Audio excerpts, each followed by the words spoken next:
नमस्ते बोध कथाएं के दर्शकों।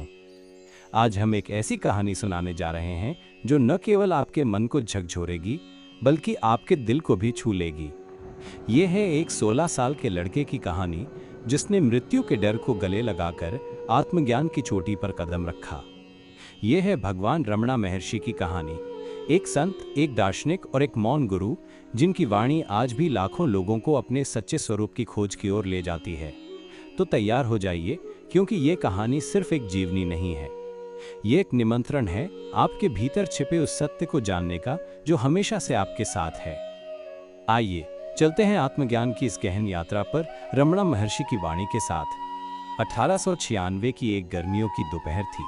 तमिलनाडु के एक छोटे से गांव तिरुचुजी में एक 16 साल का लड़का वेंकटरमण अपने घर में अकेला बैठा था। वेंकटरमण, जो बाद में रमणा महर्षि के नाम से विश्व विख्यात हुए, एक सामान्य किशोर थे। पढ़ाई में ठीक ठाक, खेलकूद में मस्त और परिवार के साथ हंसी खुशी का जीवन। लेकिन उस दिन कुछ ऐसा हुआ जो उनकी जिंदगी को हमेशा के लिए बदल देगा। वेंकटरमण को अचानक मृत्यु का गहरा डर महसूस हुआ। ये डर इतना तीव्र था कि उनका शरीर कांपने लगा। उन्होंने सोचा, अगर मैं अभी मर जाऊं तो क्या होगा? ये सवाल उनके मन में बिजली की तरह कौंधा। लेकिन वेंकटरमण ने इस डर से भागने की बजाय इसका सामना करने का फैसला किया। उन्होंने खुद को जमीन पर लिटा लिया और कल्पना की कि वो मर चुके हैं। शरीर ठंडा पड़ गया, सांस रुक गई, लेकिन फिर भी उनके भीतर कुछ था जो जीवित था, जो देख रहा था, जो महसूस कर रहा था।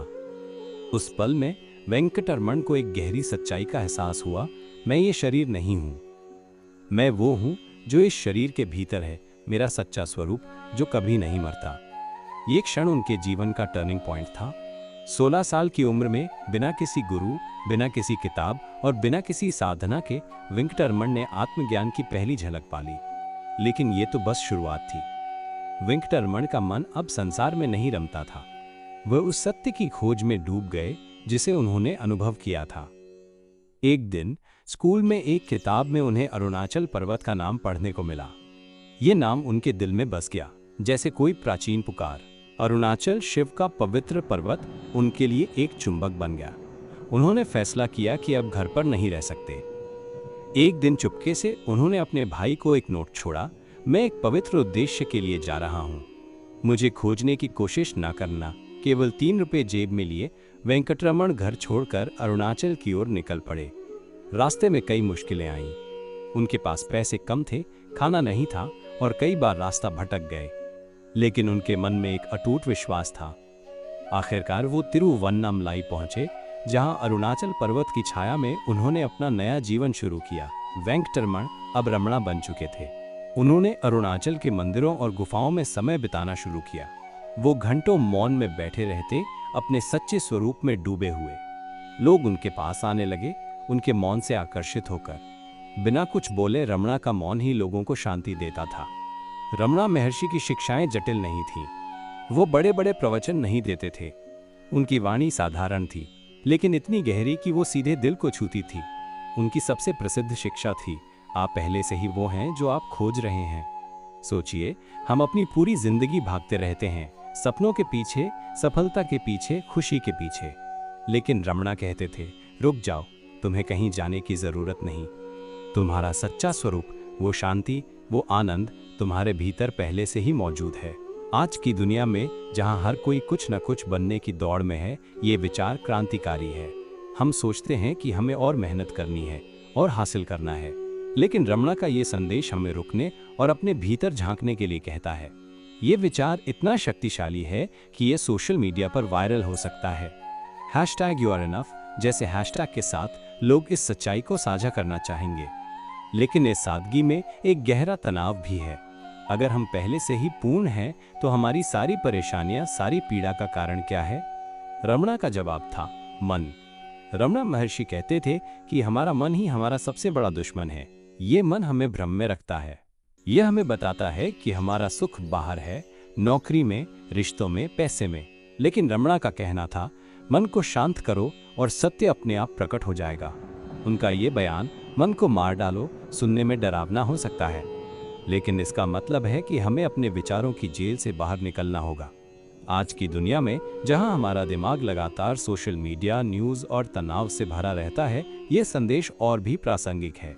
रमणा की सलाह थी, अपने विचारों को देखो लेकिन उनमें उलझो मत। जब कोई विचार आए तो उससे पूछो, ये विचार किसके लिए है। ये सवाल हमें उस स्रोत तक ले जाता है जो विचारों से परे है, हमारा सच्चा स्वरूप। ये विचार आज के माइंडफुलनेस मूवमेंट के साथ पूरी तरह से जुड़ता है।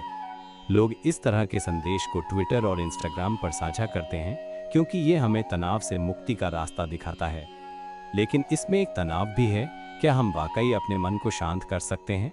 क्या हम अपने विचारों से परे जा सकते हैं? रमणा महर्षि को देखकर लोग हैरान हो जाते थे। वो बहुत कम बोलते थे, लेकिन उनके मौन में एक ऐसी शक्ति थी कि लोग उनके पास बैठकर ही शांति का अनुभव करते थे। वो कहते थे, मौन ही सबसे बड़ा गुरु है। आज की दुनिया में जहां हर तरफ शोर है, सोशल मीडिया का शोर, काम का शोर, रिश्तों का शोर, रमणा का ये संदेश एक क्रांति की तरह है। वो कहते थे कि सच्चा ज्ञान शब्दों से नहीं बल्कि मौन के अनुभव से मिलता है। रमणा का मौन हमें अपने भीतर के डर, चिंताओं और असुरक्षाओं का सामना करने के लिए मजबूर करता है। ये आसान नहीं है। मौन में बैठना डरावना हो सकता है क्योंकि ये हमें अपने सच्चे स्वरूप से रूबरू कराता है। लेकिन यही वो रास्ता है जो आत्मज्ञान की ओर ले जाता है। सोशल मीडिया पर मौन में सत्य जैसे कथन वायरल हो सकते हैं। लोग इस विचार को पसंद करते हैं क्योंकि ये हमें डिजिटल डिटॉक्स और मिनिमलिज्म की ओर ले जाता है। हैशटैग साइलेंस इज पावर जैसे हैशटैग आज की पीढ़ी के लिए एक नया मंत्र बन सकते हैं। रमणा महर्षि की सबसे प्रसिद्ध तकनीक थी, मैं कौन हूँ। ये सवाल इतना साधारण है फिर भी इतना गहरा कि ये आपकी पूरी जिंदगी बदल सकता है। रमणा कहते थे कि जब भी कोई विचार आए उससे पूछो, ये विचार किसके लिए है, और फिर पूछो, मैं कौन हूँ। ये सवाल हमें हमारी पहचान के भ्रम से बाहर निकालता है।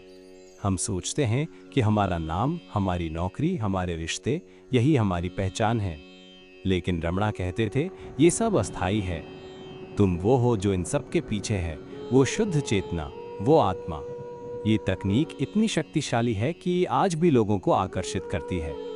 सोशल मीडिया पर हैशटैग हु एम आई जैसे हैशटैग के साथ लोग इस सवाल को साझा करते हैं क्योंकि ये एक यूनिवर्सल थीम है। ये सवाल हर धर्म, हर संस्कृति से परे है, लेकिन इसमें एक गहरा तनाव भी है। ये सवाल हमें हमारे आरामदायक भ्रमों को तोड़ने के लिए मजबूर करता है। ये हमें अपने अस्तित्व के मूल तक ले जाता है। रमणा महर्षि का जीवन और उनकी शिक्षाएं आज भी उतनी ही प्रासंगिक हैं। तिरुवन्नमलाई में उनका आश्रम आज भी लाखों लोगों को आकर्षित करता है। उनके शब्द जैसे आपका असली स्वरूप शांति है या मन को शांत करो, सत्य प्रकट होगा, इंस्टाग्राम और टिकटॉक पर वायरल हो रहे हैं। आज की दुनिया में जहां लोग तनाव, चिंता और अनिश्चितता से जूझ रहे हैं, रमणा की शिक्षाएं एक रोशनी की तरह हैं। वो हमें सिखाते हैं कि सच्ची खुशी बाहर नहीं बल्कि हमारे भीतर है। उनकी आत्मविश्लेषण की तकनीक माइंडफुलनेस और मेडिटेशन के साथ पूरी तरह से जुड़ती है। रमणा की कहानी हमें यह भी सिखाती है कि आत्मज्ञान कोई दूर का सपना नहीं है। एक 16 साल का लड़का बिना किसी औपचारिक साधना के इस सत्य तक पहुंच सकता है, तो हम क्यों नहीं। उनकी वाणी हमें ये निमंत्रण देती है कि हम अपने भीतर झांके, अपने मन को शांत करें और उस सत्य को खोजें जो हमेशा से हमारे साथ है। रमणा महर्षि की कहानी सिर्फ एक संत की जीवनी नहीं है, ये एक चुनौती है, एक निमंत्रण है और एक वादा है। वो हमें कहते हैं, रुक जाओ, अपने भीतर देखो, तुम वही हो जो तुम खोज रहे हो।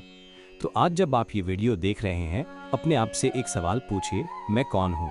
इस सवाल का जवाब आपको कहीं बाहर नहीं मिलेगा, यह आपके भीतर है, उस मौन में, उस शांति में जो रमणा महर्षि का सबसे बड़ा उपहार है। अगर आपको ये कहानी प्रेरित करती है तो इसे अपने दोस्तों और परिवार के साथ शेयर करें। हमारे चैनल बोध कथाएं को सब्सक्राइब करें और कमेंट में बताएं कि रमणा की कौन सी शिक्षा ने आपको सबसे ज्यादा छुआ। अगली कहानी तक अपने भीतर की खोज को जारी रखें। नमस्ते।